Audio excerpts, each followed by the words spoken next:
Merci, Monsieur le Président.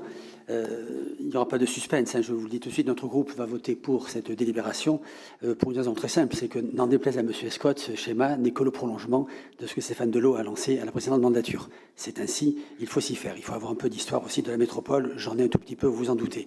L'intérêt, bien sûr, c'est que comme toute chose, quand on reprend des dossiers, qu'on les prolonge, on les développe, et c'est quand même la moindre des choses. Et ce développement qui nous est proposé est tout à fait cohérent sur l'usage du fleuve, aussi bien en termes de commercialité que de mobilité. Peut-être aussi, je rejoindrai la proposition de M. Marie, mais c'est une vieille proposition qui est de reparler de la mobilité du Médoc jusqu'à Bordeaux. C'est plus compliqué que ça ne paraît, mais bon, l'idée mérite d'être recreusée, retravaillée, parce que je pense qu'à l'arrivée, on devrait quand même y arriver. C'est le cas de dire. Les maires de notre groupe sont assez satisfaits, les maires riverains, bien sûr, sont assez satisfaits de ce qui est projeté, proposé, que ce soit à Saint-Vincent-de-Paul ou Bouliac, bien sûr, ou en Besse, ça va de soi. Néanmoins, une question que je vous ai déjà posée, Monsieur le Président, en bureau, quid du projet d'achat de l'île d'Arcin?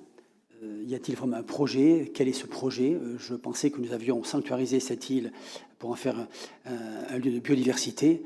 Eh bien, dans ce cas-là, il ne faut rien faire. Pour une fois, c'est moi qui vous propose de rien faire. Si on veut faire de la biodiversité, on la laisse dans l'état. Pourquoi aller acheter cette île qui n'est pas sur notre territoire, elle est sur la Trenne? Voilà, à moins que vous ayez un très beau projet, mais je serais ravi de le connaître. Merci.